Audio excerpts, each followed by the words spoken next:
Good evening, folks. It is April 30th, 2024. Literally a little bit less than an hour from my birthday, so I'm going to be turning 55 in a few short minutes. Um, and this will probably be released either tomorrow or a little bit after. But we're going to move on to chapter 2 of my UAP study guide, which is also an alternate title is a guidebook or handbook for contact.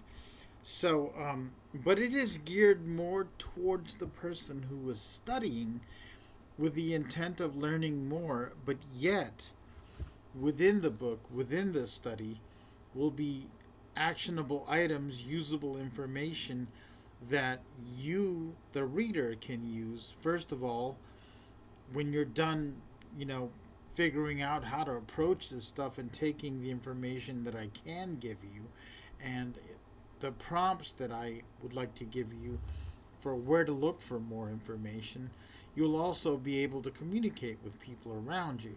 You will be able to communicate with members of the government and military and so on, and academia, hopefully.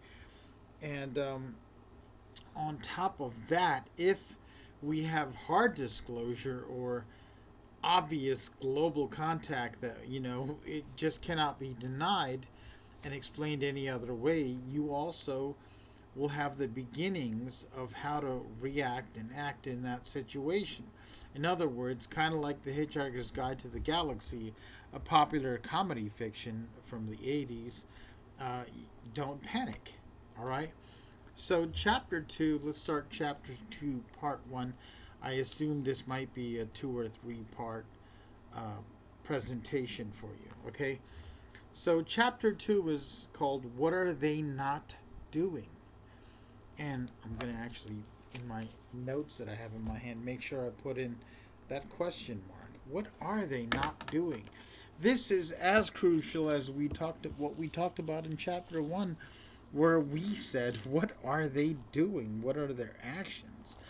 So, and the reason why I bring that up is that this phenomena, which shows all signs of being a techno signature, a technological phenomena by and large, they have these amazing capabilities, and they are not being used in human ways. And I know at first that may sound like a confusing statement, a vague statement, so let's dig in a little bit. The apparent capabilities of UAP technology and what humans would do with them differ. Okay, it's atypical. They have these capabilities that whenever human beings, especially governments, um, organizations, corporations, nation states, tribes, whenever they have these capabilities in abundance and to a greater degree than rival organizations, neighbor organizations, sister organizations, they tend to use them in predictable, detectable manners. Right. So the capabilities, first of all, let me just read off a list of what they are. We have energy, we have destructive capability, we have coercive capability, and we have persuasive capability. Now, I'm sure there are more, but I want to focus on these because they're salient, which means they pertain to in an important way. They're salient to the phenomena and of forwarding a hypothesis. You have different hypotheses about this. You have the hypotheses that they're extra dimensional. You have the hypothesis that they don't exist. You have the hypothesis that they have an alien origin. You have a hypothesis that they're a crypto civilization of human beings. You have a hypothesis that these are some kind of paranormal or spiritual phenomena, and so on and so forth. But those are very popular ones, right? Now, human beings tend to use capabilities. They tend to not refrain from using their capabilities, even if they only use them for a limited amount of time and they see that there are consequences and they have to come up with an alternate strategy. So, I mean, the biggest one that comes to mind is nuclear technology, right? We have nuclear technology right now. We have both military and civilian use of nuclear technology. For example, we could make nuclear generators fit in every house if we wanted to. We could put them in cars, we could put them in airplanes, but the radiation, man, that limits what we could or would want to. You could have a nuclear powered car that could last centuries, maybe, without refueling, possibly, but you would die using it, right? Same thing with aircraft. Even if you found a way to shield aircraft, if there's ever a crash, a malfunction, you've got this potentially catastrophic, nuclear meltdown in the sky that's raining down on whatever is below, and that would be a problem. So, nuclear power plants, for example, are well insulated, well maintained. They have multiple layers of safety and redundancy, and we can't just use them willy nilly. Now, then you have nuclear weapons technology. I mean, theoretically, you could. I mean, I think if we really, really focused on miniaturization, instead of just a nuclear bomb, small enough to fit in a suitcase or briefcase, we've talked about this. What if we could put them in grenades? What if we could have small projectiles like shot out of a 50 cal, right? But again, what we discovered was nuclear technology is incredibly destructive. It produces fallout, and it presents a hazard to the population that is using it offensively. I mean, let's forget about retaliatory capabilities or what's called mutual assured destruction. Let's simply talk about fallout. The fallout from Hiroshima and Nagasaki, there's evidence that it reached California. That debris, for instance, when Fukushima happened, debris from Fukushima reached California. So picture if we would have nuked every major city in Japan, we could have lost the West Coast, right? Some of you Republicans would love that, but I mean, it would be a disaster. And remember, that wind would go all the way all over the Midwest and affect the Midwest even more than it would affect the East Coast. So think of that, all right? So we're very careful about nuclear technology, and we've managed not to use anyone to use it in a war. And we're incredibly concerned about nuclear proliferation, even though this could be a very common technology, right? Human beings use technology. So let's talk about energy. Energy, I mean, the UAPs are obviously not powered by combustion engines and rockets. They don't exhibit any of those traits, and that type of propulsion and energy system couldn't possibly do the things that appear to be done that are showing up on radars and infrared and cameras and being spotted visually and so on and so forth. We're talking about a level of energy beyond anything we're doing, right? And so, what is it? It could be fusion, it could be antimatter, a matter antimatter reaction, which, nerds, science nerds like myself talk about Star Trek, but the idea was older than Star Trek. It's based on real scientific theory. Strange matter, which, no one's even sure what it might be, but it's something that calculations and reasoning says might be possible, a form of matter that produces incredible amounts of energy and possibly, increases in mass as it is being used, right? And then there's something called tap. I'm going to use quotation marks. Tapping the quantum field, or the 0 point energy. No one even knows what that is. It's a phrase that shows up in sci-fi and in scientific speculation, but I've never seen a book, for example, on hard theory about it. It's just a theoretical possibility that arose when quantum physics came into prominence. Okay, but say you have the amount of energy that these craft have. I mean, what could you do with it? Your factories could be more efficient. They could produce more faster and longer. Your aircraft could fly longer and faster, longer distances at a faster speed, uh, and for a longer time. Imagine an aircraft that could fly around the globe over and over and over again, not carrying much fuel for days at higher speeds, right? If this energy was added to something as simple as agriculture, you'd have tractors that could do more and you could automate them. You could have desalination plants that are far more efficient. You could have things like recycling. You could literally possibly take things apart at a molecular level and reassemble them. So, for example, think about what if you could collect all the trash in the world, all the pollution, everything toxic, simply take it apart and reform it as different constituents. Think about all these things. So, whenever our civilization and civilizations and cultures achieved new levels of energy, they immediately began using them. At one point, our ancient ancestors had no use of fire, or we had to wait for a fire to start and stay warm by it, maybe cook things in it, maybe a fire ravaged through a forest, and after it was done, we walked around and gleaned stuff off the ground, and we learned, hey, these animals that have been burned in a fire, they part of it tastes good and it's easier to digest, and you know the seedlings, that were very hard to crack, the outside cooked and cracked, we get the inside.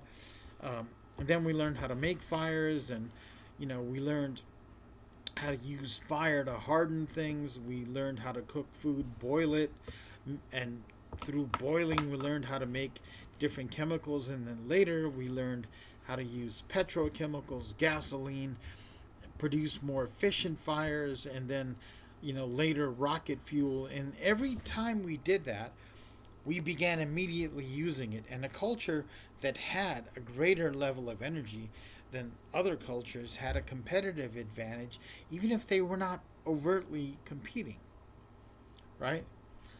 For example, lighting cities with generator plants, right, gives you the ability to have electricity, warmth, air conditioning, plumbing, all these things 24 hours a day, and without producing huge clouds of smoke and everything.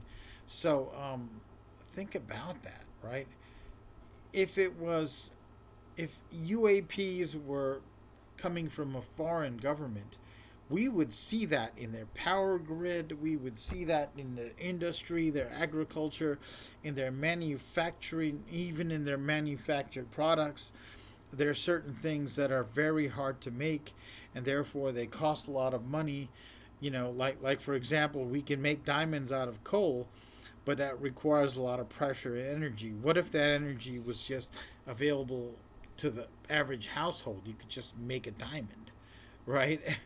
What if you had enough power in your household to melt rocks and, as they heated, reform them into sculptures? It would show up. Human beings don't abstain from using energy, right? And yet, we don't see it. There's no country on the planet that isn't using petrochemicals and solar and wind and geothermal.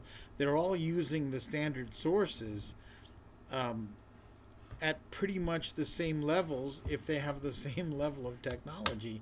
And now even countries that don't have a lot of technological parity with the U.S., they have an electric grid. They have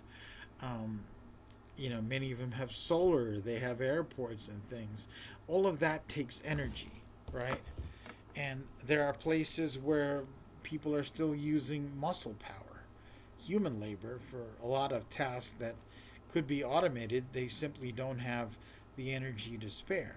Okay, so and then you have destructive capability. And destructive capability, I mean, that's military technology.